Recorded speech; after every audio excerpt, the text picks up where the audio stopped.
Kembali di Sapa Indonesia Pagi, Saudara. Wakil Ketua Umum Partai Golkar, Erwin Aksa, merespons kabar akan bergabungnya Presiden Joko Widodo ke Partai Golkar. Wakil Ketua Umum Partai Golkar, Erwin Aksa, membenarkan salah satu agenda Munas Partai Golkar Desember mendatang adalah pemilihan Ketua Umum Partai. Menurutnya ada sejumlah syarat yang harus dipenuhi untuk menduduki kursi Ketua Umum.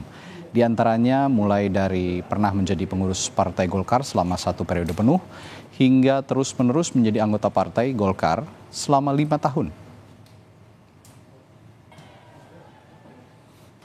Memang di Desember 2024, Golkar memiliki agenda besar yaitu Munas Partai Golkar. Dan salah satu agenda dalam Munas tersebut adalah memilih Ketua Umum Partai Golkar. Syarat untuk menjadi Ketua Umum Partai Golkar yaitu pernah menjadi pengurus Partai Golkar tingkat pusat atau sekurang-kurangnya pernah menjadi pengurus Partai Golkar tingkat provinsi. Partai Golkar memiliki meritokrasi, ya, jenjang karir sangat dihargai di Golkar, sehingga Golkar memiliki infrastruktur dan kaderisasi yang baik, dan inilah yang sedang dibangun di Golkar. Sementara itu, terkait kabar bergabungnya Jokowi ke Partai Golkar yang kian kencang berhembus, politisi PDI Perjuangan Deddy Sitorus menyebut hal itu diserahkan pada Presiden Jokowi untuk menentukan pilihannya.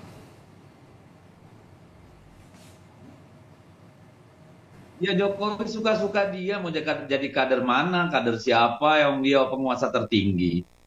Hubungan bagaimana orang cita-cita dia menghancurkan PDIP kok masih ada hubungan, dari mana? Kan jelas yang dibilang Adi Wijayanto, beliau itu ingin supaya PDI Perjuangan suaranya mengecil, berkurang. Kalau perlu ya, kan kira-kira gitu ya. Kalau sudah tahu kita isi kepala Pak Jokowi begitu, masa masih mau komunikasi? Pasca pemilu 2024, isu bergabungnya Presiden Joko Widodo ke Partai Golkar kian kencang berembus. Kabar ini tentu saja tak muncul tiba-tiba. Sejak masa kampanye Pilpres, berita Jokowi akan bergabung ke partai berlambang pohon beringin itu memang sudah terdengar.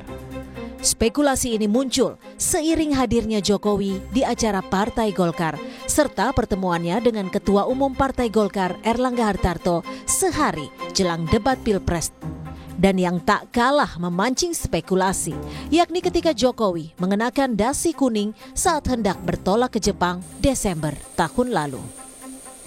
Di berbagai kesempatan, Jokowi memang tak pernah menjawab langsung ketika ditanya soal kabar tersebut. Pak, isu Bapak masuk Golkar ada tanggapan khusus ya? Ada isu Bapak masuk Golkar? Saya tiap hari masuk istana. Kabar akan bergabungnya Jokowi ke Partai Golkar direspon Wakil Presiden ke-10 dan 12 yang juga mantan Ketua Umum Partai Golkar, Yusuf Kala. JK menyebut siapa saja bisa gabung Golkar, tapi untuk menjadi Ketua Umum ada tahapan dan aturan yang harus dipenuhi. Di antaranya minimal 5 tahun jadi pengurus. Ya, semua orang bisa bergabung ke Golkar. Tapi tentu dengan cara-cara bergabung aja boleh, apa tidak boleh. Menurut Bapak berarti Pak Jokowi tapi cocok ya Pak masuk Partai Golkar secara karakteristik begitu yang Pak JK? Semua orang bisa, kamu juga bisa. Saya juga bisa, Pak. Hah? Boleh, tapi untuk jadi pengurus ada aturannya. Kalau untuk jadi ketua atau jadi apa harus minimum 5 tahun, harus menjadi pengurus. Lantas di tengah panas dinginnya hubungan Jokowi dengan PDI Perjuangan, akankah Jokowi berlabuh ke Partai Golkar? Tim Liputan, Kompas TV.